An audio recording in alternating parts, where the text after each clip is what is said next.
Hi, Farmer Steve here with another edition of Better Get to Know a Garden.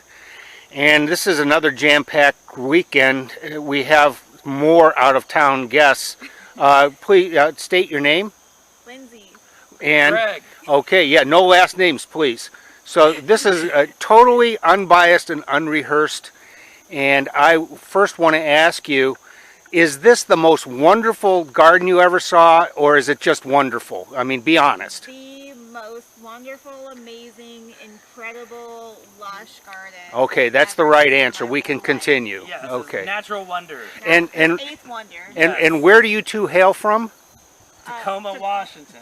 Tacoma, Washington. That's how far and famous that the garden has We came become. just to see the garden. Just for that. And Scrapple. And scrapple. Yes. So they've also come out here to help us with the squash harvest. It's not going to take us very long, but we'll get to that. First off, I'm going to walk over here and show you the herb garden. This is what's happened. I moved the sage up top here because that is a permanent plant, and 3 out of the 4 of them made it.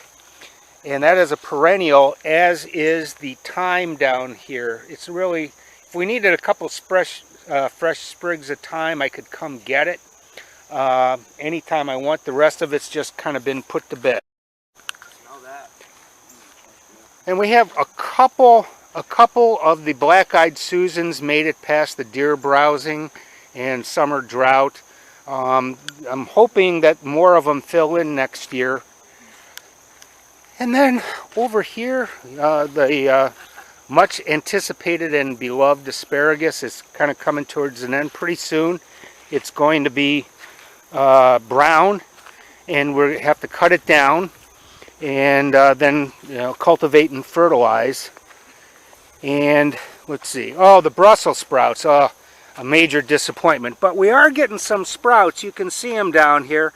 I don't know when they're going to be done. Or ready to pick, but I guess we might get a couple, but just a couple. The tomatillas are falling all over themselves. They're just about done. Made some good green salsa from those, but what's left here is the lanterns form, but there's very little fruit in here. They're pretty small, so I think it's too cold now at night for them to really grow. But you can see next year when I plant them, it'll only be a couple plants. And there are a few Anaheim peppers that are still trying to grow, mostly unsuccessfully. Okay, so we're going to let Lindsay help with the squash harvest here. I've instructed her on the intricacies of this event. Ready? Yes, go.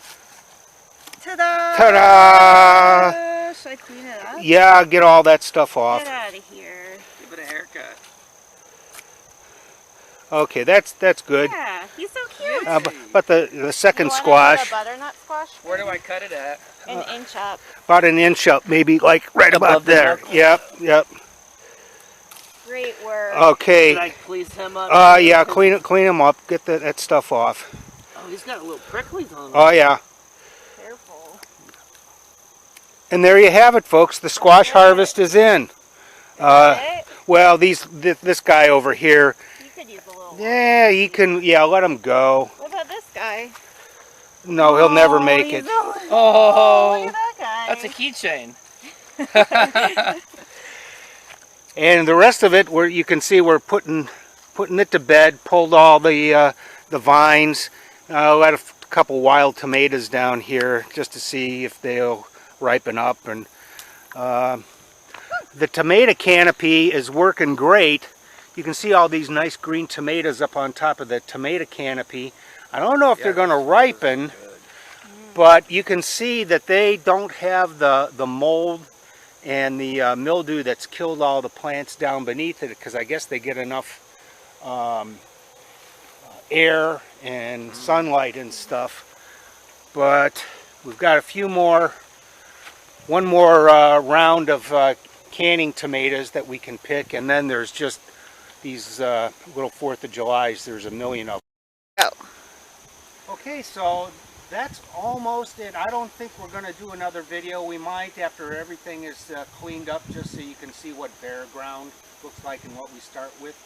But I would like to have a special shout out to a Melissa Giroux. I believe that's how you pronounce her name. She's one of our newer podcast listeners to Better Get to Know a Garden. And Melissa writes, and I quote, "Steve, I know I've only been watching your videos for 2 months, but I feel like I am not getting the most out of it. I need to come see it myself. But every time that I want to book a reservation out at your place, it's full." Melissa, I know. Next year we'll probably open it up to more visitors, but right now we're pretty full up. Stay strong, and we'll see you in 2022.